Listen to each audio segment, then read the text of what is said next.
Selamat pagi, Assalamualaikum warahmatullahi wabarakatuh. Bagaimana kabarnya hari ini anak-anak? Alhamdulillah sehat semua. Apakah di sini ada yang tidak masuk? Alhamdulillah, berarti di sini sehat semua ya dan tidak ada yang tidak masuk.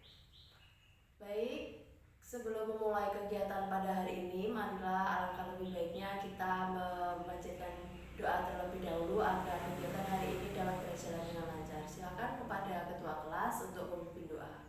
Di sini siapa ketua kelasnya? Oh ya, Mbak Rum, cewek ya ketua kelasnya. Ya, silakan dipimpin doa terlebih dahulu, Mbak Rum, memimpin teman-temannya. Silakan.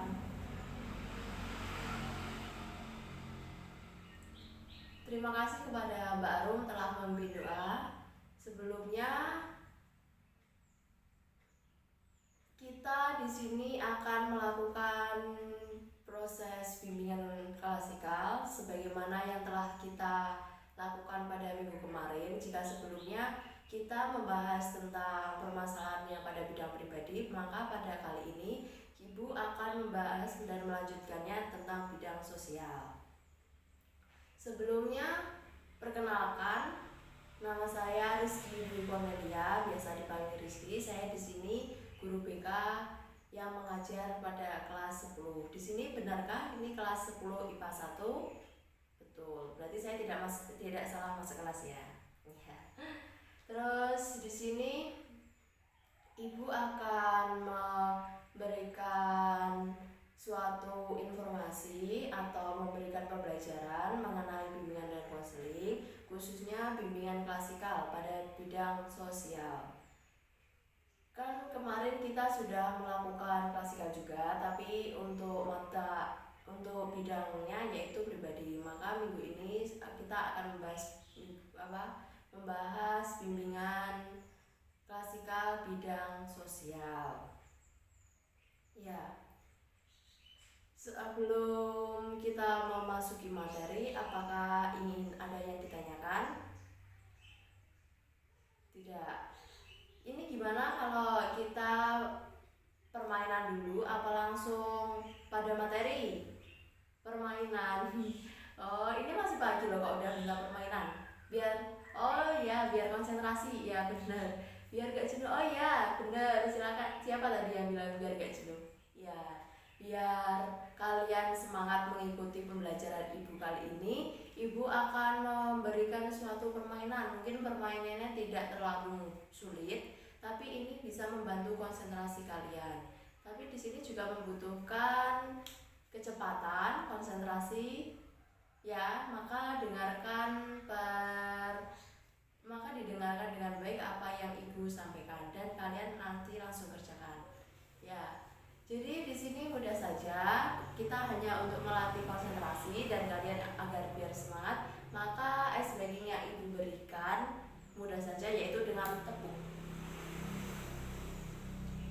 Di sini kalian masih ingat kan warna merah, kuning, hijau? Masih. Jadi kalau warna merah silakan tepuk 1, warna hijau kalian tepuk 2, warna kuning kalian tepuk 3. Mudah sekali kan? Tapi silakan dicermati baik-baik, didengarkan dengan baik apa yang sudah Ibu katakan, maka kalian lakukan dengan cepat ya, dengan keras ya. Iya. Kita coba tepuk merah, tepuk kuning, tepuk hijau 3 kali. Ya. Silakan kalian siapkan diri kalian. Sudah? Kalau sudah, tepuk hijau, kuning, tepuk merah, hijau, kuning, merah, hijau, kuning, merah, hijau, kuning. Tepuk tekan untuk kalian semua. Tidak ada yang salah ya. Berarti di sini kalian sudah mampu melatih konsentrasi kalian dengan baik. Ya. Terus untuk persiapan nanti, setelah Ibu sampaikan materi, silakan dicatat apa yang perlu dicatat. Silakan disediakan buku dan pensil atau alat tulis lainnya untuk mencatat apa yang dirasa kalian penting dan perlu untuk dicatat. Ya. Sebelumnya di sini mana ya videonya? Oh iya, di sini ya, benar.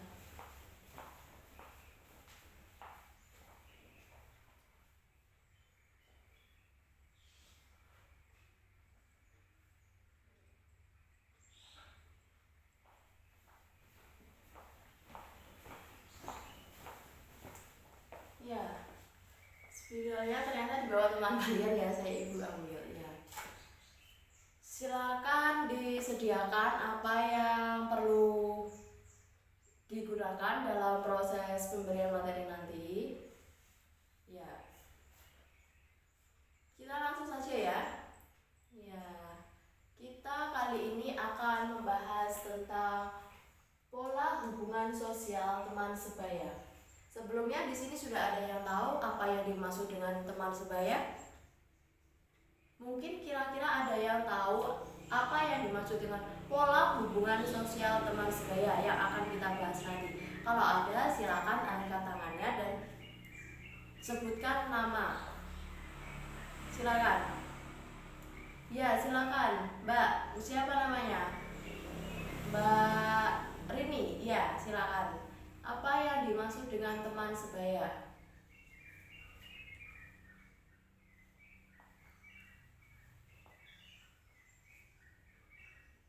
Teman sebaya menurut Mbak Rini yaitu teman dalam satu umuran. Betul.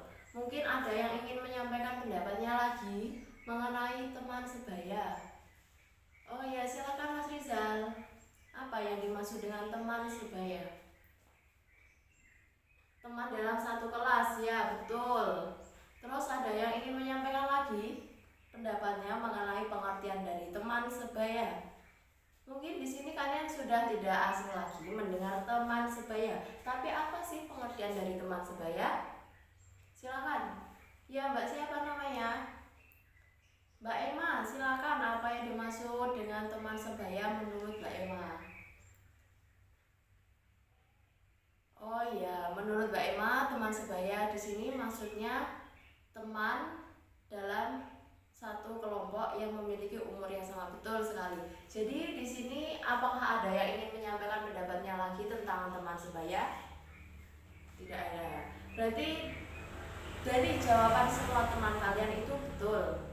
Apa yang dimaksud dengan teman sebaya itu benar. Dari pertanyaannya dari pernyataan Mbak Rini, Mbak Emma, Mas Rizal, betul semua. Dan jadi pengertian teman sebaya yaitu sekelompok manusia yang memiliki umur yang sama, yang memiliki banyak kesamaan, minat dan hal menarik lainnya. Jadi di sini benar, kelompok teman sebaya maksudnya kelompok manusia yang memiliki umur yang sama. Betul, umur yang sama. Jika kalian di sini umurnya berapa? 15, ada yang 16. Ya, jadi di sini dalam satu kelompok itu memiliki umur yang sama biasanya. Terus memiliki minat yang sama. Mungkin di dalam satu kelas ini tidak ada maksudnya bukan berarti semua satu kelas itu memiliki minat yang sama. Betul? Betul. Nah, di sini kelompok teman sebaya itu biasanya identik dengan memiliki minat yang sama, kesukaan yang sama. Ya, berarti di sini dapat dipahami ya apa yang dimaksud dengan teman sebaya. Ya, Ibu ulangi lagi, teman sebaya yaitu sekelompok manusia yang memiliki umur yang sama dan identik dengan kesukaan serta minat yang sama. Dapat dipahami? Ya. Selanjutnya yaitu tentang fungsi teman sebaya. Mungkin di sini ada yang tahu apa yang menjadi fungsi teman sebaya. Apa sih fungsinya kita memiliki teman sebaya? Ayo silakan. Ya, Mbak siapa namanya? Mbak Lydia, silakan. Apa yang menjadi fungsi dari teman sebaya? Tempat curhat, ya. Bisa dijelaskan maksudnya maksud dari tempat curhat itu seperti apa? Tempat curhat, oh ya, menurut Mbak Lydia, tempat curhat kelompok teman sebaya di sini maksudnya kalau ada masalah apa terus ceritanya ke teman itu ya maksudnya. Ya, betul. Terus ada yang lain? Ada yang tahu fungsi dari teman sebaya? Oh iya, silakan Mas Wahyu. Silakan, apa yang menjadi fungsi teman sebaya? Ya, jadi kata Mas Wahyu di sini fungsi teman sebaya teman untuk bermain. betul? Ya, mungkin kalian meskipun masih sudah SMA tapi kalian juga tetap bermain ya. Maksudnya di sini bukan bermain kelereng, bukan ya. Jadi kalau ada apa bermain kalau sekarang itu apa? Mobile Legends ya, PUBG. Oh ya, itu kan memerlukan teman ya dalam bermain. Ya, berarti maksud Mas Wahyu di sini memerlukan teman itu untuk bermain game. Ya, dalam bentuk game kelompok. Ya. Terus ada lagi. Ada lagi? Tidak ada. Baik, jadi di sini Ibu akan menyebutkan apa saja yang menjadi fungsi dari teman sebaya. Yang pertama ada tempat menjalin informasi, tempat menjalin komunikasi. Di sini tahu maksudnya apa yang dimaksud dengan teman sebaya itu dapat digunakan sebagai penjalin komunikasi. Ya, betul. Teman sebaya di sini maksudnya kita menjalin komunikasi apabila menjalin komunikasi di sini kita kan dalam teman sebaya tentu berkomunikasi dengan baik. Mungkin akan berbeda dengan kelompok atau teman yang bukan menjadi kelompok teman sebaya itu. Ya. Yang kedua, alat untuk mendapatkan informasi yang belum kita ketahui. Ya, yang kedua alat untuk menjadikan dia itu informasi apa yang belum kita ketahui. Menjadikan informasi, mendapat informasi di sini mungkin kalau ada berita apa-apa mungkin kalian belum mengetahui, ya. Tapi dalam kelompok teman sebaya di sini kalian dapat mengetahui suatu informasi melalui teman. Jadi kalau saya kalau hari ini mendapat sedang berita apa ya yang lagi booming? Oh ya, berita corona. Mungkin kalian belum tahu apa itu yang dimaksud corona, apa penyebabnya corona ya. Tapi melalui teman sebaya, melalui kelompok teman sebaya kalian dapat mengetahui informasinya, dapat mengetahui apa yang dimaksud dari berita yang belum kalian ketahui. Ya, terus selanjutnya dari fungsi teman sebaya yaitu untuk mendapatkan silaturahmi. Ya, betul. Menjalin silaturahmi menjadikan fungsi teman sebaya. Yang selanjutnya ciri-ciri dari teman sebaya. Di sini ada yang tahu? Oh ya, menurut Mbak Sari, fungsi dari teman sebaya itu untuk ciri-cirinya, ciri-ciri dari teman sebaya yaitu bentuknya kelompok bergerombol, betul. Jadi ciri-ciri dari teman sebaya di sini ciri-ciri yang pertama yaitu strukturnya tidak jelas. Struktur organisasi mungkin dalam satu kelompok tidak dibentuk siapa ketuanya, siapa wakilnya, siapa sekretarisnya, siapa bendahara, tidak seperti itu. Mungkin dalam satu kelompok ya hanya menjalin hubungan dalam satu kelompok tersebut dan struktur organisasinya tidak jelas. Yang kedua bersifat sementara. Bersifat sementara di sini mungkin maksudnya kalau SMP dulu siapa temannya, ya satu kelompok itu. Kalau nanti SMA udah ganti lagi jadi sementara, tapi ada juga dari mereka yang abadi sampai tua, ya. Terus yang ketiga mengajarkan individu tentang kebudayaan luas. Kebudayaan luas di sini maksudnya kalau kalian mendapat dalam satu kelompok terdapat siswa atau kelompok lain yang berasal dari luar kota kita berarti mendapatkan teman baru dengan kebudayaan baru, dengan kebiasaan baru, dan kita dapat mempelajarinya, dapat bersosialisasi dengan teman dengan kebudayaan baru. Selanjutnya pengaruh teman sebaya. Di sini ada yang bisa menyebutkan apa saja pengaruh kita memiliki kelompok teman sebaya. Mungkin pengaruh positif terlebih dahulu. Ya, silakan Mbak Ayu. Mengembangkan solidaritas, betul sekali. Menurut Mbak Ayu, Pengaruh teman sebaya dapat mengembangkan solidaritas. Betul. Selanjutnya yaitu apabila memiliki teman sebaya, setiap individu siap menghadapi kehidupan yang akan datang. Maksudnya di sini kalau individu itu memiliki masalah dan biasanya murung, nah teman itu datang dan terus memberikan semangat kepada teman yang lain apabila mendapatkan masalah. Ya, membentuk masyarakat. Membentuk masyarakat di sini kita secara tidak langsung melakukan interaksi sosial dalam lingkup kecil. Ya, lingkup kecil di sini maksudnya dengan teman sebaya. Terus menyalurkan pendapat. Menyalurkan pendapat di sini maksudnya apabila ada gimana ya?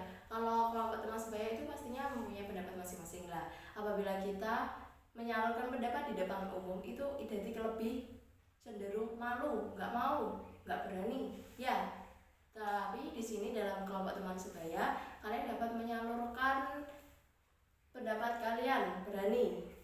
Terus di sisi ini tadi yang sudah disebutkan itu fungsi,